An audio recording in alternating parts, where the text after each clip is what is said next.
আসসালামু আলাইকুম ওয়া রাহমাতুল্লাহ। সুপ্রিয় শিক্ষার্থীরা, আশা করি সবাই ভালো আছো। আজকের অনলাইন লাইভ ম্যাথ ক্লাসে সবাইকে স্বাগত জানিয়ে শুরু করছি। তো প্রথমেই আমরা উপপাদ্য 30 যেটা গত কালকে করা হয়েছে এইটা নিয়ে একটু আলোচনা করব। একটু তোমাদের একটু স্মরণ করে তোমাদেরকে যাচাই করবে একটু। তারপরে তো উপপাদ্য 30 সাধারণ নির্বাচন কে বলবে? একজন বলো।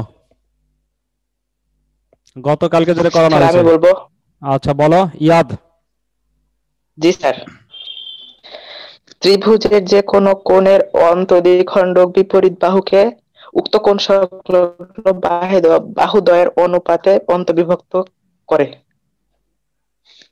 বাহ, সুন্দর হয়েছে।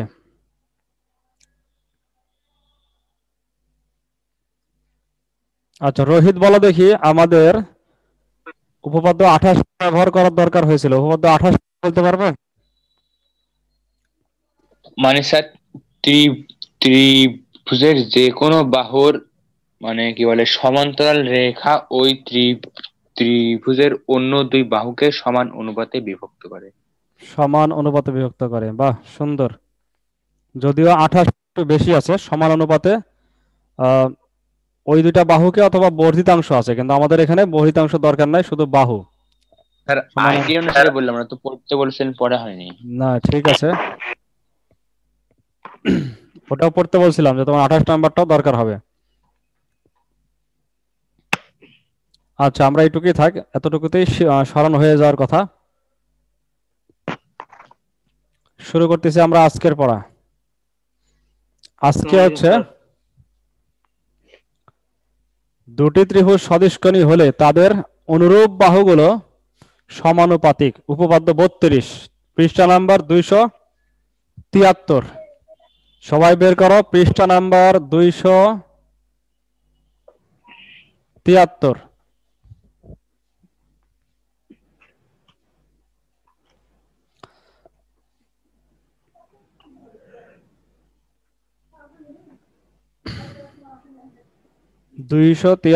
এখানে 2টি লেখা আছে, অবশ্য 2টি, 272 এবং 73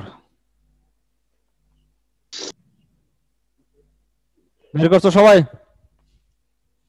জি স্যার। আচ্ছা কি বলা আছে? দুইটি ত্রিভুজ। কয়টা ত্রিভুজ? দুইটি। দুইটি। এর আগে কিন্তু ছিল একটি ত্রিভুজ। কোন ত্রিভুজের বা যে কোনো ত্রিভুজের যে কোনো বাহুর যে কোনো কোণের অন্তর্দ্বিখণ্ডক বিপরীত বাহুকে উক্ত কোণ সংলগ্ন বাহুদের অনুপাতে বিভক্ত করে, অন্তর্বিভক্ত করে। তো এখন হচ্ছে দুইটি ত্রিভুজ। দুইটি ত্রিভুজ সদৃশ কোণী হলে, দুটি ত্রিভুজ সদৃশ কোণী হলে তাদের অনুরূপ বাহুগুলো সমানুপাতিক। আচ্ছা উপপাদ্য বোঝার আগে আমরা আরেকবার স্মরণ করি। সেটা হচ্ছে চারটা ধাপ কি কি ছিল, কে বলতে পারবে? একটা উপপাদ্যের চারটা ধাপ কি কি?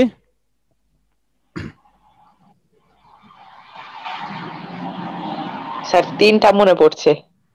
আচ্ছা তোমার যে স্যার যেটা বলি, মনে পড়েছে আমি সেটা বলবো বলো। স্যার। আমি বলবো স্যার স্যার চারটাই। বিশেষ নির্বাচন, সাধারণ নির্বাচন এবং প্রমাণ। না এরকম না। আমি বলি স্যার। হ্যাঁ বলো, রোহিত বলো। স্যার ওই যে সাধারণ নির্বাচন, বিশেষ নির্বাচন, অঙ্কন আর প্রমাণ, চারটা। কিন্তু এইভাবে বলা ছিল না তো, একটু সুন্দর করে বলা ছিল। বলা ছিল স্যার এক কেমন? নম্বরে হচ্ছে সাধারণ নির্বাচন, 2 নাম্বার চিত্র ও বিশেষ নির্বাচন। 2 নাম্বারে কি ছিল? চিত্র ও ও বিশেষ নির্বাচন। বিশেষ 3 নম্বর হচ্ছে নির্বাচন। তার মানে প্রয়োজনীয় বিশেষ অঙ্কন। নির্বাচনটা সম্পূর্ণ চিত্রের সাথে সম্পর্কিত। চিত্র না আঁকলে বিশেষ নির্বাচন লিখতে পারছি না। সাধারণ নির্বাচনে কোনো নাম নাই, বলা আছে দেখো দুটি ত্রিভুজ, এখানে কোনো নাম আছে ত্রিভুজের? যে ত্রিভুজটা কি এবিসি নাকি ডিইএফ নাকি XYZ, কোনো নাম আছে? নাম নাই। সাধারণভাবে একটা কথা বলা হচ্ছে যে যে কোনো দুইটা ত্রিভুজ যদি সদৃশ কোণী হয় এবং কোন কোন কোণ সমান, তাও কিন্তু বলছে না, কিছুই বলা নাই। কিন্তু বিশেষ নির্বাচনে আমরা কি করি? একটা চিত্রের মাধ্যমে নির্দিষ্ট করে দিই যে ত্রিভুজ হচ্ছে একটা এবিসি আর একটা হচ্ছে ডিইএফ। এইভাবে আমরা ওই যে দুইটা ত্রিভুজ বললো, আমরা দুইটা ত্রিভুজকে নির্দিষ্ট করে দেব, নাম দিয়ে দেব চিত্র এঁকে। এই জন্য বিশেষ নির্বাচনের সাথে চিত্র সম্পর্কিত। বুঝতে পারছো বিষয়টা? তাহলে 1 নম্বরে কি সাধারণ নির্বাচন, 2 নম্বরে চিত্র চিত্র ও বিশেষ নির্বাচন। বিশেষ নির্বাচন, চিত্র ও বিশেষ নির্বাচন। 3 নাম্বার প্রয়োজনীয় অঙ্ক। প্রয়োজনীয় অঙ্কন। প্রয়োজনীয় না প্রয়োজনে? প্রয়োজনে। আচ্ছা, একই কাছাকাছি বিষয়। প্রয়োজনীয় অঙ্কন, প্রয়োজনীয় অঙ্কন একই কথা। তার মানে অঙ্কনটা যদি প্রয়োজন হয় তাহলে অঙ্কন করতে হবে। তাহলে অঙ্কন বলতে আমরা চিত্রকে বোঝাচ্ছি না। চিত্র আমরা সাধারণ নির্বাচন আর বিশেষ নির্বাচন লিখতে প্রমাণ করতে হবে যে পর্যন্ত লিখতে যা কিছু আঁকতে হবে, এটা কি অঙ্কন ধরতেছি না চিত্র ধরছি? চিত্র। চিত্র, এগুলো সব হচ্ছে চিত্র, যেটা মনে করি দিয়ে যা কিছু করতে সব চিত্র। অতিরিক্ত প্রমাণের জন্য যা লাগবে সেটা হচ্ছে আমাদের অঙ্কন। আচ্ছা, সর্বশেষ 4 নাম্বার অঙ্কনের প্রমাণ। অঙ্কন কেন? প্রমাণের যৌক্তিক ধাপ। প্রমাণের কেমন ধাপ? যৌক্তিক ধাপ। যৌক্তিক। যৌক্তিক ধাপ লাগবে। ঠিক আছে, বুঝতে পারছো বিষয়টা? 4টা আবার বলছে। 1 নাম্বার হচ্ছে সাধারণ নির্বাচন, 2 নাম্বার চিত্র ও বিশেষ নির্বাচন, 3 নাম্বার প্রয়োজনীয় অঙ্কন বা প্রয়োজনীয় অঙ্কন, আর 4 নাম্বার হচ্ছে প্রমাণের যৌক্তিক ধাপ। তাহলে এইটা হচ্ছে আমাদের 1 নাম্বার। 1 নাম্বার তো আগে বুঝতে হবে, তারপরে তো 2, 3, 4 আস্তে আস্তে আসবে। 1 নাম্বার কি বলা আছে? দুইটি ত্রিভুজ সদৃশকোণী হলে তাদের অনুরূপ বাহুগুলো সমানুপাতিক। এটা নোমান পড়ো দেখি কি লেখা আছে। নোমান স্যার, পড়ো, এখানে কি লেখা আছে? দুইটি ত্রিভুজ সদৃশকোণী হলে তাদের অনুরূপ বাহুগুলো সমানুপাতিক। অনুরূপ বাহুগুলো সমানুপাতিক। আচ্ছা, ঠিক আছে। এখন আমাদেরকে ভেঙে ভেঙে বুঝতে হবে। দুইটি ত্রিভুজ বলতে আমরা কি বুঝছি এখানে? এবিসি আর হচ্ছে ডিএফ। এটা সবাই ক্লিয়ার তো নাকি? যে দুইটি ত্রিভুজ বলতে আমরা বুঝতেছি এবিসি আর ডিএফ। এই সাধারণ নির্বাচন পুরোপুরি আমরা দুইটা ত্রিভুজ আঁকলাম, একটা একটু ছোট করলাম, একটা বড় করলাম, কারণ সদৃশের কথা বলা আছে। সদৃশ মানে তো একবারে সমান হবে না, সমান হলে তো আর সদৃশ থাকবে না, সমান হলে তখন হয়ে যাবে সর্বসম। এজন্য আমরা একটাকে করেছি বড়, একটাকে করেছি ছোট। তাহলে দুটি ত্রিভুজ আমাদের এইখানে, দুটি ত্রিভুজ হচ্ছে একটা এবিসি আর একটা হচ্ছে ডিএফ। এরপরে কি বলা আছে? সদৃশকোণী হলে। সদৃশকোণী ত্রিভুজ কাকে বলা হয়? কেউ জানো তোমরা সদৃশকোণী ত্রিভুজ কাকে বলে? তার কোণগুলো সমান কিন্তু বাহুগুলো ছোট বড়। বাহুগুলো ছোট বড়। দুটি ত্রিভুজের যদি কোণগুলো পরস্পর সমান হয় তাহলে তাদেরকে বলা হয় সদৃশকোণী ত্রিভুজ বা সদৃশ ত্রিভুজ বলা হয়। তাহলে এখানে কোন কোন কোন কোণের সদৃশ বলে দেওয়া লাগবে, নাহলে হয়তো পরে প্রমাণে যে সমস্যা হবে যে কোন কোণের কোন কোন সমান। দেখো এখানে চিহ্ন দিয়ে রাখছি, গোল চিহ্ন দেওয়া আছে দুইটা। এই দুইটা হচ্ছে সমান, এ কোণ আর ডি কোণ সমান। তারপরে দিয়ে রাখছি টিক চিহ্ন, বি এবং ই কোণ সমান। আর কি দিয়ে রাখছি? সি কোণ, ক্রস চিহ্ন, সি আর এফ সমান। ঠিক আছে, বুঝতে পারছো? Yes sir. এরপরে কি বলা আছে? সদৃশকোণী হলে, তাহলে এই যে সদৃশকোণী তো বলে দিলাম, এবিসি আর ডিএফ দুইটা ত্রিভুজ, তাদের এ কোণ ডি কোণের সমান, বি কোণ ই কোণের সমান, সি কোণ এফ কোণের সমান। তার মানে এরা সদৃশকোণী। কি প্রমাণ করতে হবে? তাদের অনুরূপ বাহুগুলো, তাদের অনুরূপ বাহুগুলো সমানুপাতিক। তো অনুরূপ বাহু মানে হচ্ছে যেই বাহুটা যেই জায়গায় আছে, যেমন কোণ এর বিপরীতে আছে বিসি, বিসিটা তাহলে কার অনুরূপ হবে? ইএফ এর। বিসি কার অনুরূপ? ইএফ এর। ইএফ। এবি কার অনুরূপ? Sir DE. ডির অনুরূপ। আর হচ্ছে এসি? স্যার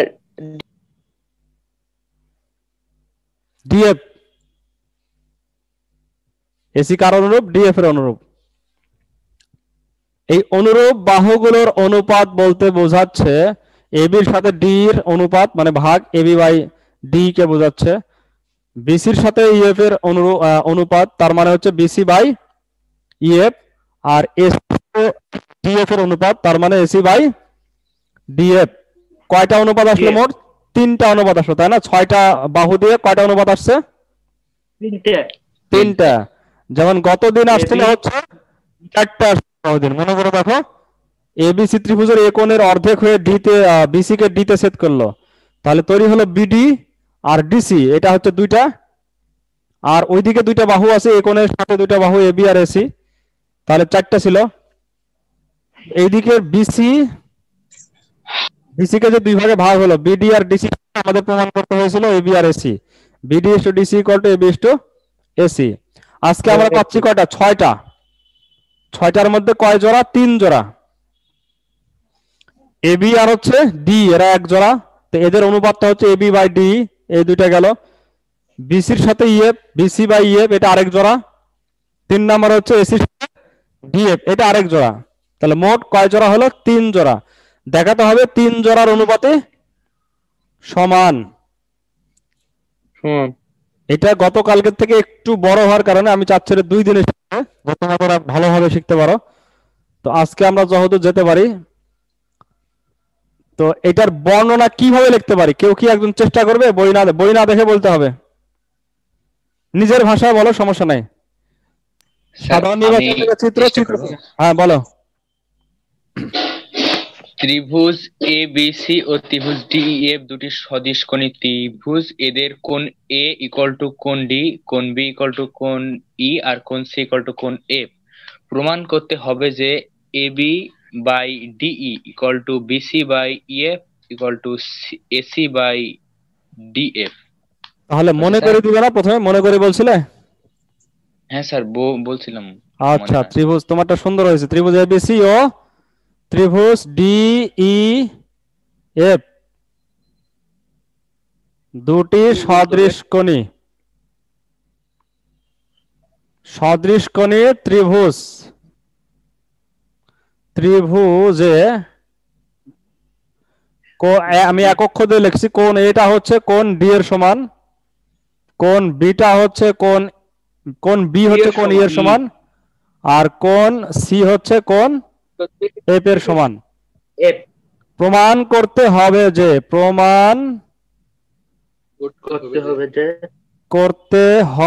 যে AB divided by D, AB by হচ্ছে ডিএফ, ও ডি ডিই হ্যাঁ ডি, বিসি বাই ইএফ আর এসি বাই ডিএফ, এটা আমাদের প্রমাণ করতে হবে। তাহলে আমরা সবার প্রথমে বোঝার চেষ্টা করলাম সাধারণ নির্বাচন। সাধারণ নির্বাচনটা প্রত্যেকটা ওয়ার্ড বাই ওয়ার্ড বুঝে বুঝে আমরা 2টা চিত্র আঁকলাম, একটা এবিসি একটা ডিএফ। চিত্রটা যখন বোঝা হয়ে গেল, তখন চিত্রটা আমরা যেভাবে আঁকছি আর যা আমরা বুঝেছি সাধারণ নির্বাচনে, সেটাকে আমরা মনে করে দিয়ে চিহ্ন সহকারে লিখলাম।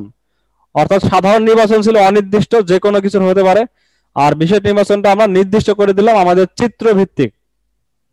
আরো বলতে পারো সাধারণ নির্বাচন হচ্ছে চিত্র ছাড়াও একটা বর্ণনা, চিত্র অনির্ভর। সাধারণ নির্বাচন কি? চিত্র অনির্ভর। আর বিশেষ নির্বাচন চিত্র নির্ভর, চিত্র নির্ভর বর্ণনা। সাধারণ নির্বাচন চিত্র ছাড়া বর্ণনা, আর এটা চিত্র সহ বর্ণনা, মানে চিত্রের নির্ভরশীল হয়ে বর্ণনা। তো সবাই ক্লিয়ার তো নাকি? Yes sir. স্যার। আচ্ছা, রুবাবা শুনতে পাচ্ছ তুমি? কি লেখা আছে পড়তে এখান থেকে মনে করে থেকে?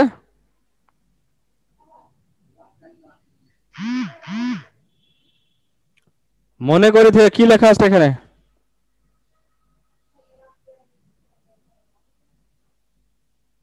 দেখতে পাচ্ছ না তুমি?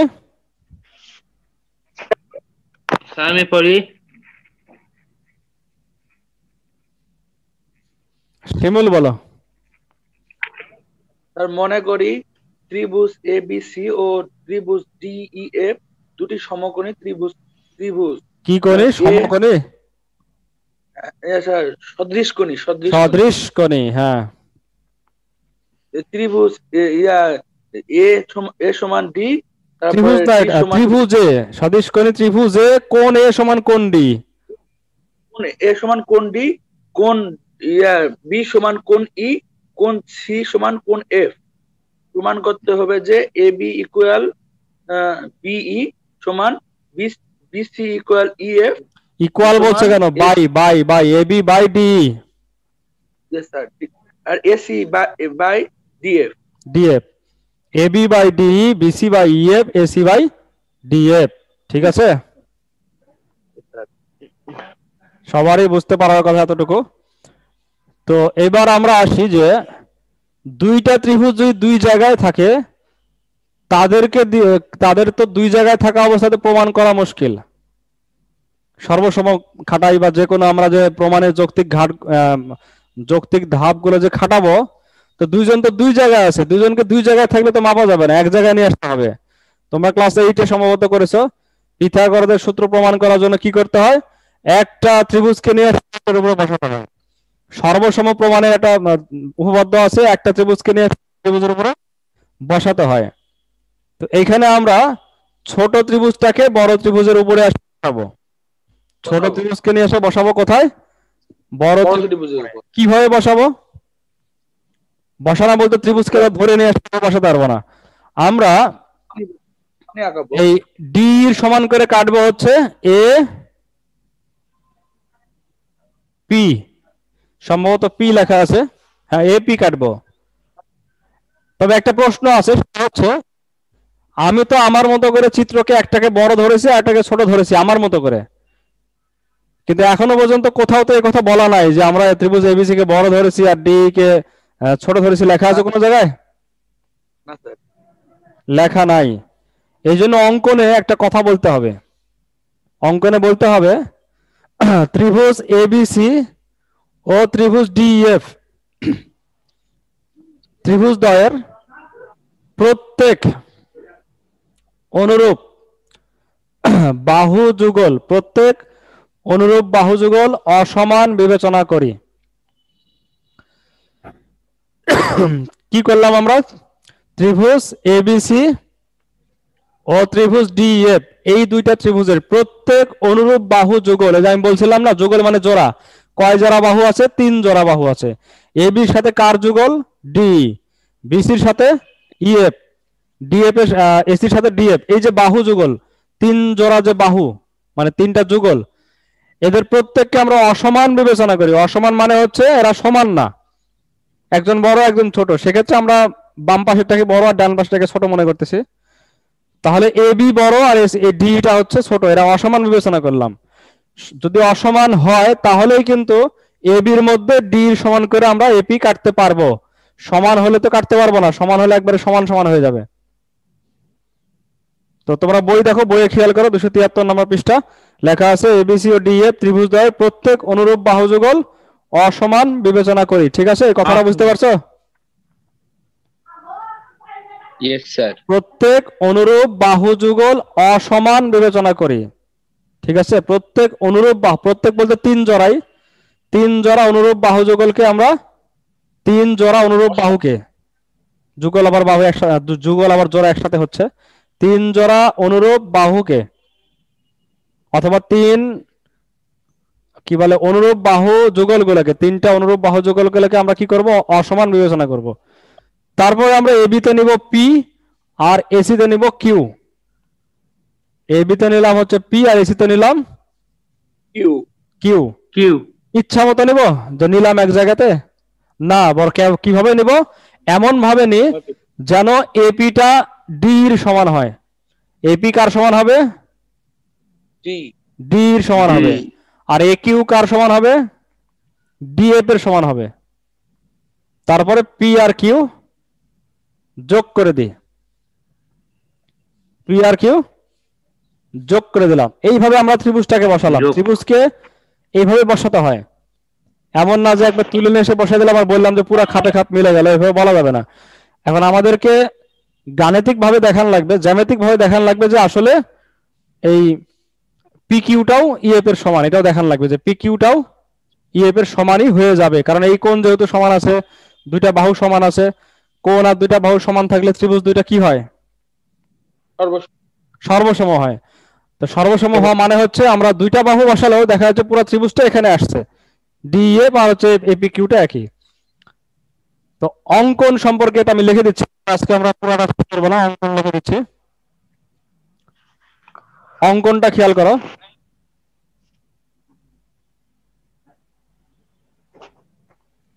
অঙ্কন হচ্ছে এবিসি ও DEF ডিএফ এর বা ত্রিভুজ দ্বয়ের, যেহেতু আগে ত্রিভুজ চিহ্ন দেওয়া হয়নি, এখানে আমরা বাংলা দিয়ে লিখি ত্রিভুজ দ্বয়ের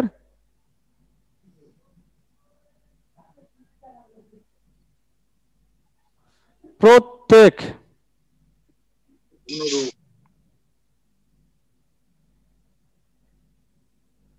প্রত্যেক অনুরূপ বাহু কি হবে? বাহু যুগল বা বাহু জোড়া। বাহু জোড়া বাহু জোড়া বা বাহু যুগলকে কি বিবেচনা করব? সমান, অসমান অসমান? স্যার অসমান। হ্যাঁ, অসমান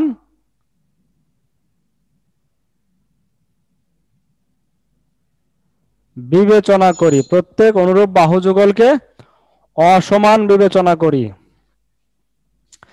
তারপরে আমরা কি করলাম? এবি বাহুতে কি নিলাম? এবি বাহুতে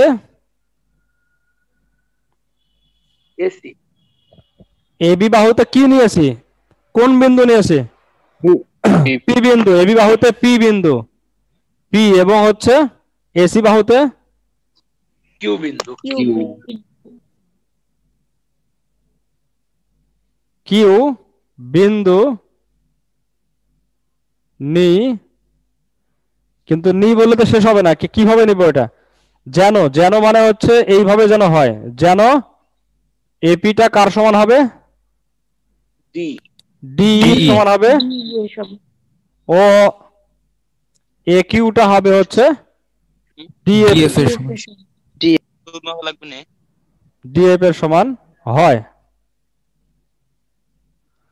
এরপরে আমরা কি করব? পি আর কিউ যোগ করে আমাদের অঙ্কনের কাজটা করব। পি ও কিউ যোগ করে অঙ্কন সম্পন্ন করি। এটাই লেখা আছে তোমাদের বইতে, পি আর কিউ যোগ করে অঙ্কন সম্পন্ন করি। কারণ অঙ্কন অনেক বড় হয়ে গেল, তো এই জন্য লাস্টে বলা আছে যে অঙ্কনের এই ঝামেলা থেকে বললাম। এই যে অঙ্কন, এটা কিন্তু সবসময় প্রয়োজন হয় না, এটা প্রয়োজনে অঙ্কন করতে হয়। আমাদের এখানে প্রয়োজন হয়েছে তাই আমরা অঙ্কন করলাম। ঠিক আছে স্যার। ত্রিভুজ এবিসি ও ত্রিভুজ ডিএফ ত্রিভুজ দ্বয়ের প্রত্যেক অনুরূপ বাহু যুগলকে অসমান বিবেচনা করলাম। এটার কারণ কি? অসমান বিবেচনা না করলে সমস্যা কি ছিল? অসমান আমি বলবো বিবেচনা, হ্যাঁ বলো, অসমান বিবেচনা না করলে সমস্যা কি ছিল? তাহলে স্যার তাহলে স্যার দুইটা ত্রিভুজ যদি সমান হয় তাহলে স্যার আমরা একটা আরেকটা অনুরূপের প্রমাণ করতে পারতাম না। তখন আমরা একটাকে আরেকটার উপরে বসাতে পারবো না। তখন এই ডিটাকে এখানে বসালে জি স্যার, এই পর্যন্ত চলে যাবে, তখন কিন্তু আমরা প্রমাণ করতে পারবো না। এই জন্য ছোট বিবেচনা করে আমরা এই কাজগুলো জি স্যার।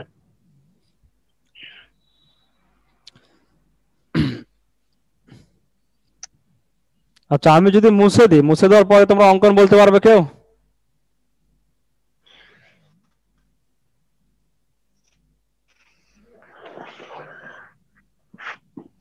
অঙ্কন কে কে বলতে পারবে? না, একটু পড়ো সবাই, একটু অঙ্কনটা দেখে দেখে এখানেই পড়ো।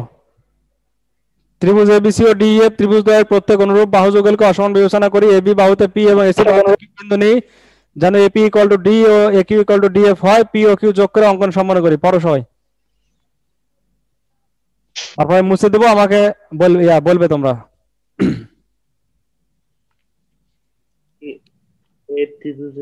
কে মাহাতির বলতে পারবে? মাহাতির? Yes sir. আচ্ছা, মাহাতির মাহাতির বলো, মাহাতির বলো। Yes sir. ত্রিভুজ ত্রিভুজ এবিসি ও ত্রিভুজ ডিইএফ এর প্রত্যেক অনুরূপ বাহু যুগল অসমান বিবেচনা করি এবং এবি বাহুতে পি বিন্দু এবং এসি বাহুতে কিউ বিন্দু নিই, যেন এপি ইকুয়াল ডিই এবং এ কিউ ইকুয়াল ডিএফ হয়। পি কিউ যোগ করি, যোগ করে অঙ্কন সম্পন্ন করি। সম্পন্ন করি। জি, বাহ, সুন্দর হয়েছে। তোমার উপরে বিশ্বাস করে তোমাকে ইয়ে করলাম, কারণ এটা কেউ ইচ্ছা করলে বই দেখেও বলতে পারে, আবার যদি কেউ সততার সাথে কাজ করে তাহলে সে না দেখে বলতে পারে। তো তোমার উপরে আমার আস্থা আছে।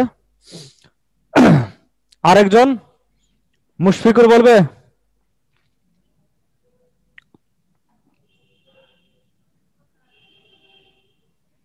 আমার ঘষাগার কেউ বলবে নাকি? ঘষাগার বাকের মাহমুদ, বাকের অঙ্কন বলতে পারবে? না স্যার। মনোযোগ দিতে হবে তো, তোমার বই সামনে নাই? বই সামনে আছে কি তোমার? বই দেখে পড়ো। রাফসান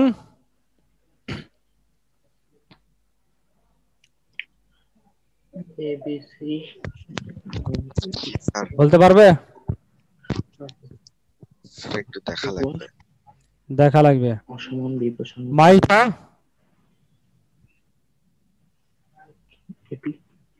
আচ্ছা, রহিমা বলো। রহিমা হাত তুলছে, রহিমা বলো।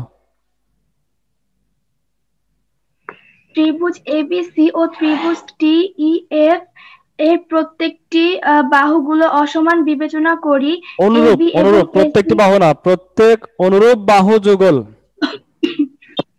প্রত্যেকটি অনুরূপ বাহুগুলোকে অসমান বিবেচনা করি। বাহুগুলো না, বাহু AB এবং যুগল।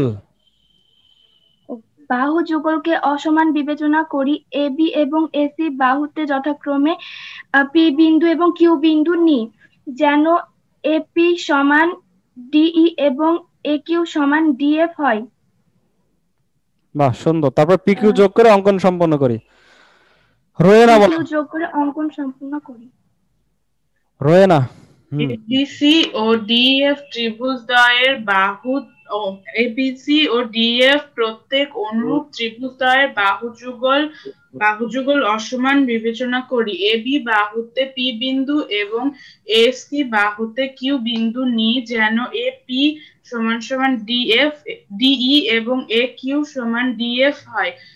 পি কিউ যোগ করে অঙ্কন সম্পন্ন করি। বাহ, সুন্দর হয়েছে। তবে প্রথমে একটু তোমার ত্রিভুজটা পরে চলে গেছে, ত্রিভুজদ্বয়ের। প্রথমে বলবে যে এবিসি ও ডিএফ ত্রিভুজদ্বয়ের, তারপরে বলবে প্রত্যেক অনুরূপ বাহু যুগল অসমান বিবেচনা করি। ত্রিভুজ শব্দটা পরে চলে গেছে। আচ্ছা, এরপরে বলবে হচ্ছে অদীপ্ত।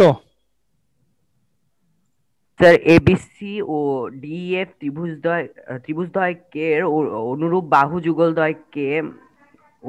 যুগলকে অসমান বিবেচনা করি। এরপর এ বি এবং এসি বিন্দুতে পি এবং কিউ বিন্দু নেই, যেন A B is equal to DE এবং AC is equal to DF হয়, এবং পি কিউ যোগ করে অঙ্কনটি সম্পন্ন করি। বাহ, সুন্দর হয়েছে। আচ্ছা, আরেকজনকে আমরা শুনি। তমা। জি স্যার। পারবো স্যার। এবিসি ও ডিইএফ ত্রিভুজদ্বয়ের প্রত্যেক অনুরূপ বাহু যুগল অসমান বিবেচনা করি।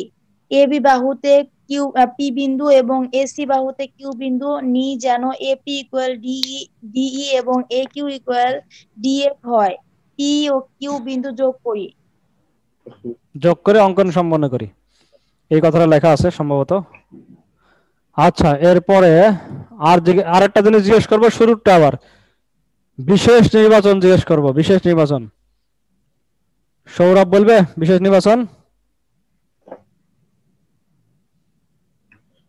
অঙ্কন পারবো স্যার। অঙ্কন পারবে। বিশেষ নির্বাচন ভুলে গেছো কেন? ওটা তো সহজ ছিল স্যার। এবি আমি বলবো নাকি? বিশেষ নির্বাচন পারবো। হ্যাঁ বলো। মনে করি এবিসি, ও ডিইএফ ত্রিভুজদ্বয়ে কোন এ ইকুয়াল কোন বি, না কোন এ ইকুয়াল কোন ডি, আর কোন বি ইকুয়াল কোন ই, এবং কোন সি ইকুয়াল কোন এফ। প্রমাণ করতে হবে যে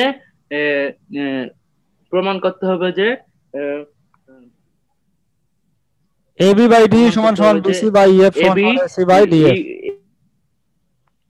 এবি বাই ডি সমান সমান বিসি বাই ইএফ সমান সমান AC by DF. A by DF আর বিসি বাই ইএফ। আচ্ছা, ঠিক আছে, অনেক ধন্যবাদ। আজকে আমরা 32 বেজে গেছে। তোমরা আগামী ক্লাসে এটা প্রস্তুতি নিয়ে আসবে। আগামী কালকে পরের দিন যে ক্লাস, আমি কিন্তু আবার কয়েকটা জিনিস ধরবো। সাধারণ নির্বাচন, বিশেষ নির্বাচন, অঙ্কন এই পর্যন্ত পড়া। প্রমাণেও তোমরা ইচ্ছে করে দেখতে পাবে, প্রথম ধাপটা আমি যেটা বললাম, বাহু কোণ বাহু দিয়ে দুইটা ত্রিভুজকে সর্বসম প্রমাণ করা আছে, এপি কিউ আর ডিএফ, এটা একেবারে সহজ বিষয়, দেখলেই পারবে। তো এই পর্যন্ত তোমাদের পড়া, আর আগামীকালকে আমি আগামী ক্লাসে ফিনিশিং দেবো ইনশাল্লাহ। ঠিক আছে, ভালো থাকো সেই পর্যন্ত। আর যদি কারো প্রবলেম থাকে কথা বলতে হবে, কথা যত বেশি বলবে তত এটা ক্লিয়ার হবে তোমার কাছে। প্রশ্ন থাকলে প্রশ্ন করলে দেখবে সমস্যাগুলো সমাধান হবে। তো আজকে এই পর্যন্ত, সবাই ভালো থাকো, আগামী ক্লাসে দেখা হবে ইনশাল্লাহ। আসসালামু আলাইকুম ওয়া রাহমাতুল্লাহি ওয়া বারাকাতুহু। ওয়া আলাইকুম আসসালাম। আসসালামু আলাইকুম স্যার। আসসালাম।